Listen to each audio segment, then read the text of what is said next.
Hey guys, Thomas is Junior here, aka Mustached, here to review the video game Digimon World 1. If you end up enjoying this full video game review, then please feel free to like, comment, and subscribe. Also make sure to check out those links in the description. Why don't head you over to my petition to help out smaller YouTubers, second and third to my Patreon and PayPal where you can help support me and my channel directly, and fourth to my Discord server where you can join, collab, and chill and do all that cool stuff. And shilling will be reminded at the end of the review. With all that out of the way, let's get into Digimon World 1. So obviously this is a more vintage-based game, and I used to play this as a kid, beat it as a kid, all that good stuff, and as you've been seeing, I've been replaying the original as of more recently on my channel, to see how well it holds up. So I'll go over the story, or sort of lack thereof, and the gameplay, because it's more, the first game anyways, is way more focused on gameplay than story, and go over, because I had heard rumors that there was an interest in a Digimon World 1 remake. In fact, I've seen fan-made games already starting to pop up of Digimon World 1, so I may check those out. I mean, perhaps not, I don't know quite yet. More likely yes than no right now, but we'll see. Anyways, in terms of story, we follow unnamed tamer.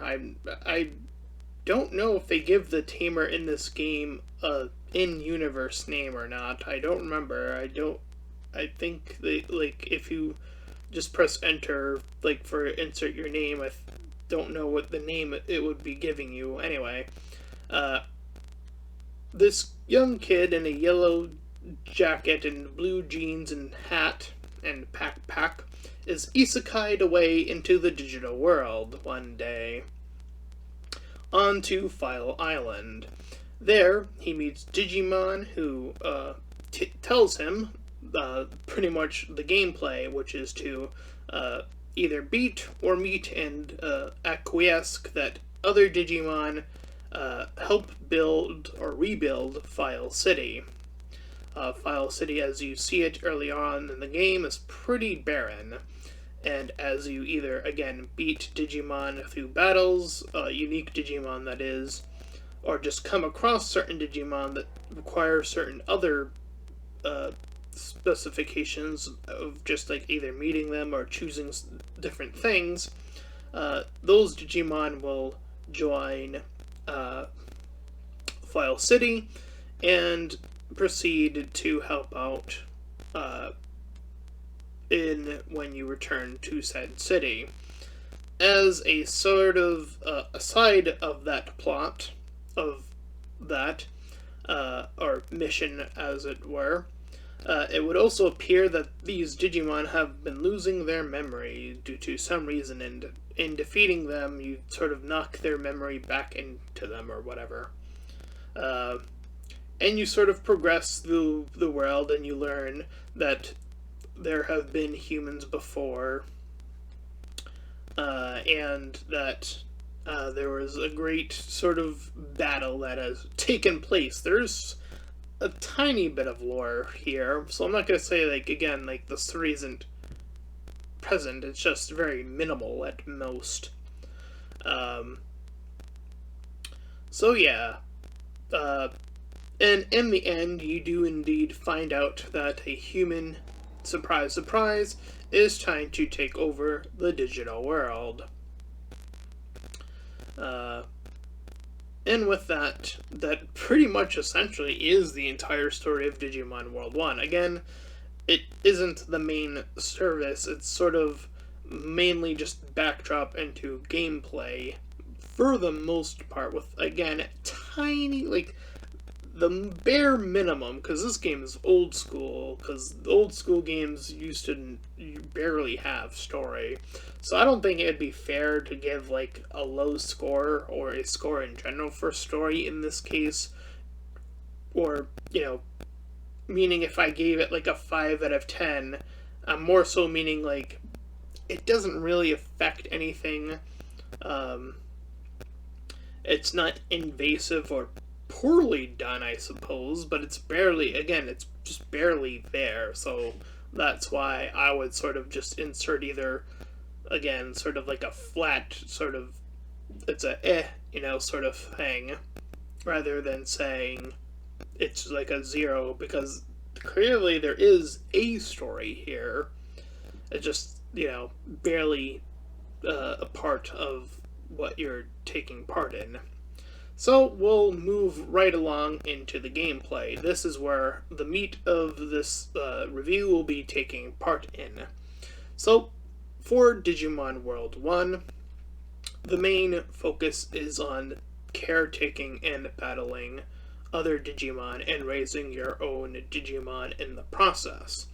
That includes training and taking care of care mistakes, including, and not limited to, pooping, sleeping, being tired, and other things like getting sick, and a few other extreme ones like the butterfly symbol, which we'll get into a little bit more later on. But for the most part, those are like the ones you're looking out for.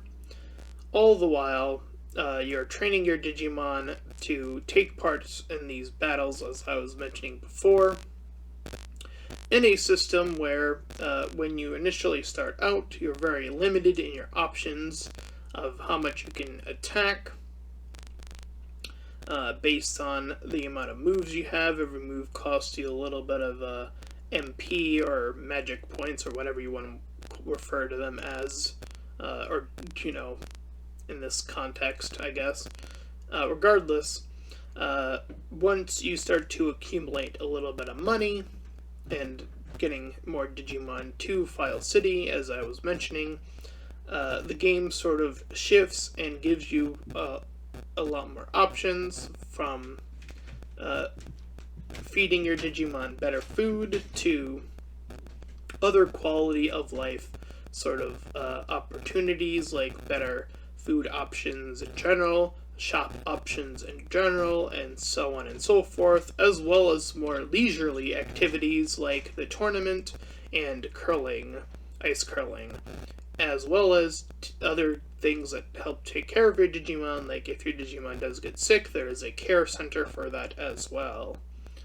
So it does cover like the base sort of portions of what you would think would be in part of the city to help you acquire, or take care of your Digimon to a better extent. Now, if you've seen my playthrough, you would note that I did not take full advantage of the city, as it is not necessarily a heavy requirement of the game, like, say, the extra food store, for example. Like, I would say the food upgrade in general is like the main one you want to like sort of hone in on, and sort of things like that. Upgrading your gym is a very fundamental one, so getting that one, like these sort of upgrades are very much in the forefront of making sure that your Digimon is getting nicely stacked up in a timely manner. Because, as it turns out, once your Digimon reaches a quote-unquote certain age in this game, your Digimon will indeed pass on and return to an egg form, which means you do have to start the process all over again. And the sort of down and upside to that is obviously, well, the reset happens, and the upside to that is you do get to explore the other Digimon in the game, in which I would say the roster isn't obviously that impressive for the first outing, which I'm not surprised by at the least. I suppose back then it probably would be considered a high roster count. I'm not entirely sure of that, but I would be willing to lean closer to yes rather than no in that case. But by today's standards and by the amount of Digimon there just currently are, this roster just isn't very impressive by, again, today's standards. But again, looking back at sort of what it used to be in that time frame. I would suppose it would count as serviceable, if anything. But I have been talking about what I would want to see in a more official remake of Digimon World 1, and indeed, one of the things that came up constantly is a very improved roster of Digimon in the game.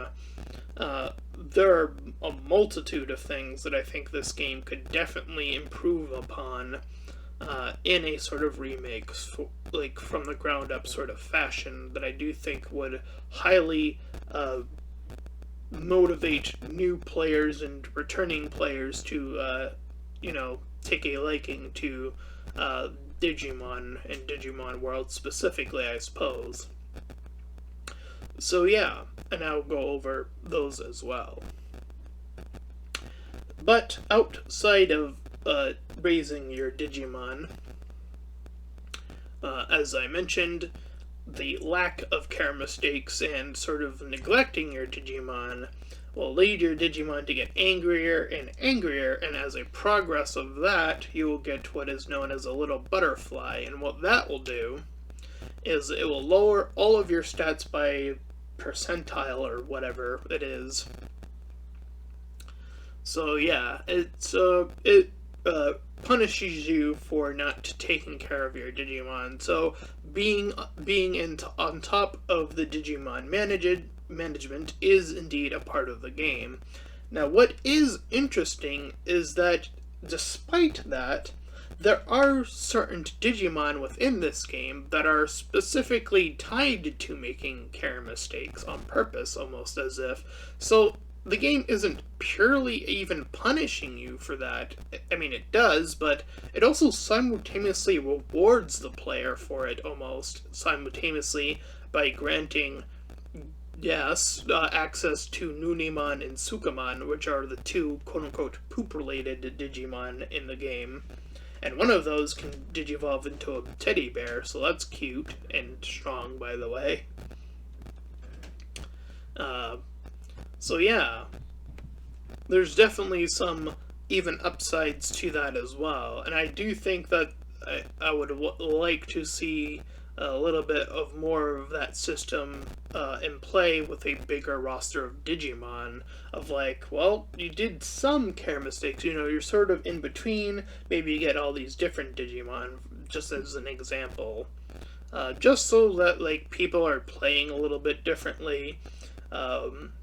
Testing out new things, stuff of that nature. I do think that those two things sort of coincide with one another. Other elements of the game that are sort of recognizable is that there are certain Digimon that only come out at certain time frames, or certain events only happen at certain time frames as well later on in the game. As you will see in the factory town, for example, getting access deeper into it, there's a certain time frame in which these two guard-based Digimon leave and you're able to enter, but that's only at a specific time frame. I do think that that is a little on the silly side, depending on how slow time decides to be on that in these types of games, but I will say that just a clock with an actual timer on it, or the time, just the direct time, would be a quality of life upgrade overall over this system, which is a vague yellow dot that moves around once the white needle moves around the clock. And I get it, like, the yellow dot's supposed to represent the hour, like, you're supposed to just pinpoint, like, oh, the yellow dot's, like, pointing directly up at the moon symbol, so that's, like, 12 o'clock. Like, that's sort of how you're supposed to gauge what time it is. But, like, you could just have the time. I don't know. It just feels like it's just an easier system to be like, yep, that's what time it is, So, yeah, just things of that nature. As well as a better track system for your said care mistakes, I saw that in the Digimon World 1 remake, or at least one of the fan-made ones, did have a counter for your care mistakes, which I do think is a quality of life upgrade that I do think an official remake would definitely have to have. Because again, that those amount of care mistakes that are made can again perhaps lead to more and more in different varying digivolutions. So being able to keep track of that way better would just ease a lot of new players into being like, oh, I want that Digimon, like, and I can go about that system. I do think that there are certain upgrades you can make in terms of the time frame of which you have your Digimon in this game. That is something that is covered in one of the later Digimon games that you'll see me play later on. There are certain tamer skills you can get that just extend your Digimon's life. So that is another quality of life upgrade that I think would also be really well received in this remake, is just improving the allotted time that you're able to spend with your Digimon and its status before it's, restarts or passes away and restarts. Other things that I think can be improved upon is the city itself. I did allude to this earlier, as well as in the game itself. I do think with a better improved roster in the game in general, you can sort of build an actual, what would look a little bit more akin to an actual city in the game, like just Digimon residencies, or like little households, or like casual stuff that it probably doesn't do as much, maybe except for like maybe morale or something, I don't know, something vague like that, but like like something that would, again, just invoke the word city a bit better. It does feel like the file city doesn't feel as much as a city could potentially be, is what I'll say in that regard. And again, I think one of the things that would help with that is, again, having just Digimon sort of walking around, a lot more of them in the actual quote-unquote city, have more buildings that surround the city, and there's only like 4 in the bottom half and like 3 in the top half of the screen. It's like that's like it's like 8 buildings in total, right? 4, 1, 2, 3, 7 buildings in total. My math is stupid. Like 7 buildings? 7 buildings is not that does not sound like a city to me. That sounds like smaller than a cul-de-sac than a city. Like a city would be like, I don't know, 20 buildings plus, maybe? Like, I wouldn't know how to quantify how many buildings would require the name of a city. But a city is pretty big, so I'm just saying, like, yeah, you can... I definitely think that there's room for improvement there. Certain elements that are just really solid in the game. I love the soundtrack of Digimon World 1. It's very iconic. I don't think I would change the music at all in the remake. I would just keep all the songs and then just expand on the areas on the world. That is one thing I would definitely like to see in quality of life improvement of the Digimon world, is building on the actual world, and a part of that is recapturing the cities, or like the landscapes and how they transition into each other, and differing areas of like vast from the snowy area, and maybe expanding upon that a lot, the lava area and expanding upon that a lot, and again housing all of the varying Digimons that would occupy those spaces can also be improved upon a lot within that structure. So, for example, in the ice area, I think and I don't know all the ultimates in the game. I don't remember them. I should have looked this up. I don't remember if Gomamon's ultimate line is even in this. Like, just as an example of, like, I don't know if that Digimon's in the game at all. Like, I just don't know. I'd probably have to look it up. But, like, have, like, him be, like, I don't know, part of the city. Like, you get him in the ice area, or maybe even a new whole area, like a thunder-based area. That'd be cool or something. I don't know. And I don't know, maybe it can be, like, he uses his hammer to, like, build stuff for you. Like, build the chips that you would normally pick up from bosses or something. And, like, give them to you. And that's another quality of life thing that I would just improve upon on the Digimon World game, is that if you saw the gameplay that I was doing, you would have noticed that Digimon would drop chips, and they would drop them on the floor. You don't automatically pick them up, and I do think that that's just a quality of life upgrade. Just have the tamer automatically pick them up, because in one instance when I beat a boss, and you will see it in the gameplay, my Digimon instantly dies as soon as I beat the boss, and the item is lost forever. And then there was another instance when I was fighting Nunamon, which I believe you will also see in the gameplay, in which the item is so far next to the screen, like the screen between screens, in that when I tried to pick it up, I moved to the next screen, and then when I try to go back to get the item, of course it was gone.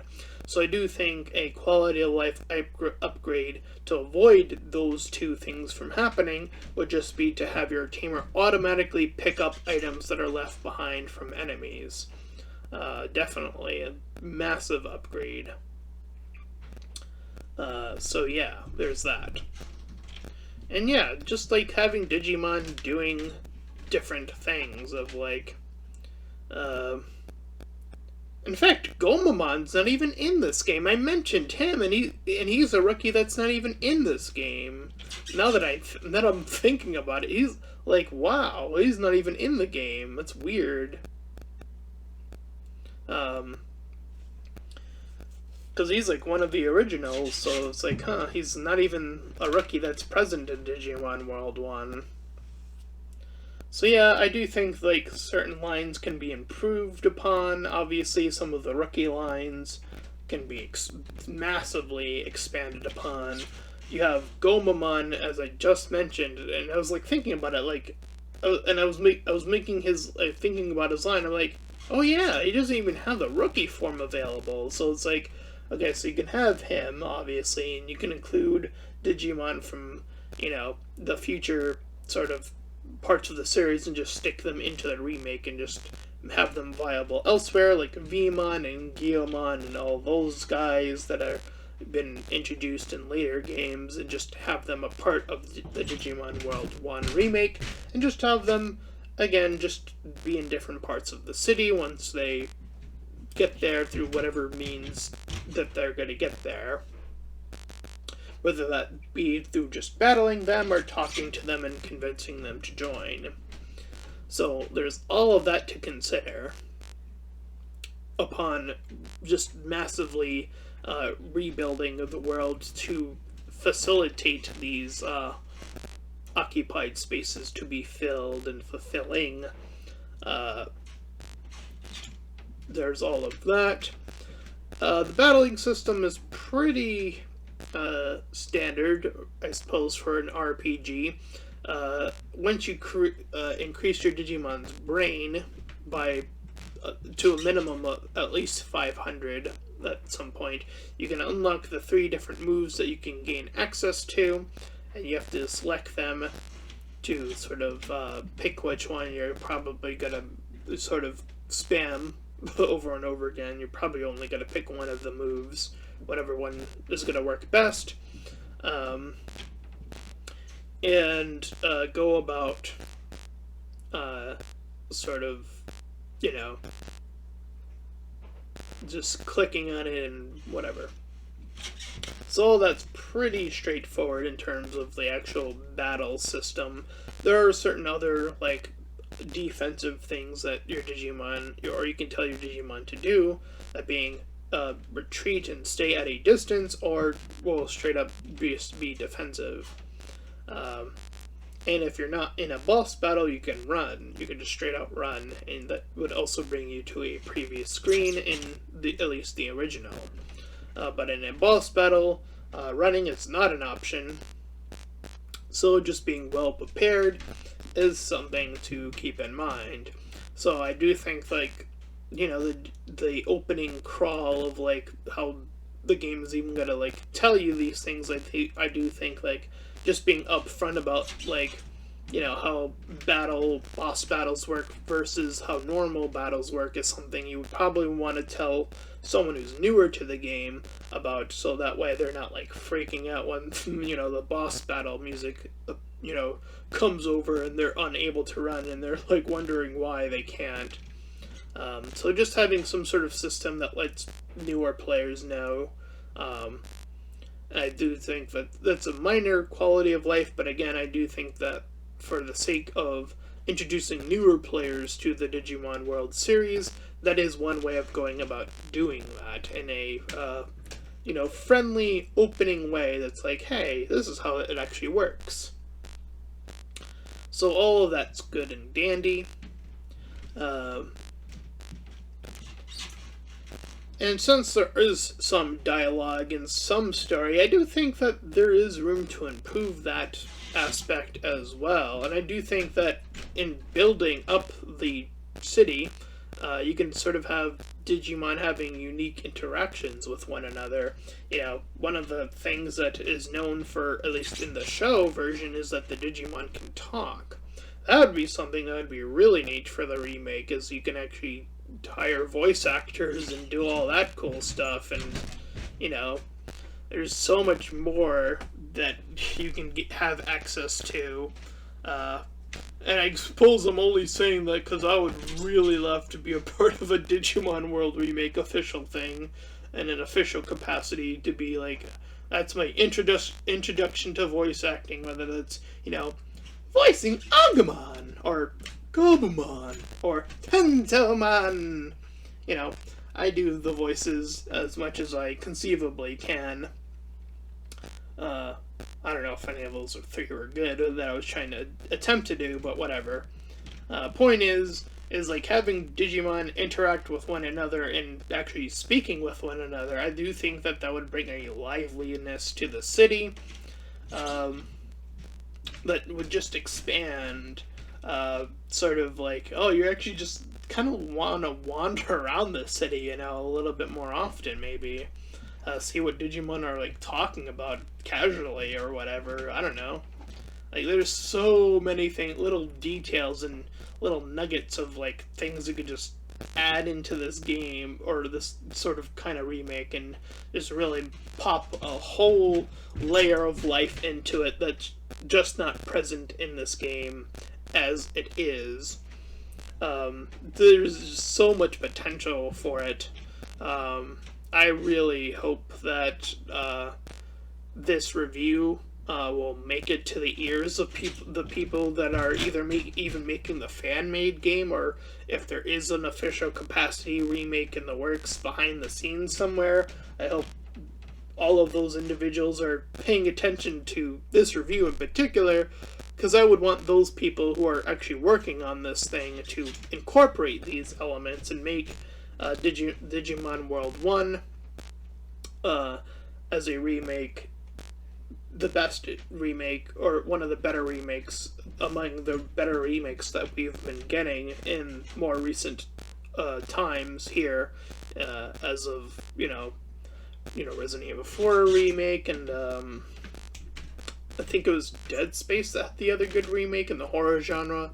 And I'm trying to remember there was like another remake that was apparently really good that currently came out that I'm just like blanking on. But it would be interesting to get a new remake in a whole new genre, in the sort of old school RPG genre like this, and actually have it like be really, really a massive improvement over the original. In terms of its original system for what it is, I would give it a 6 out of 10. I would still say there are still more positives than negatives from replaying it.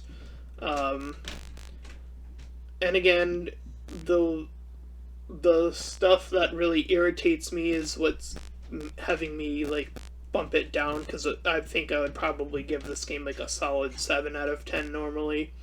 But I do think that there are just a few other hiccups that prevent me from giving it that score.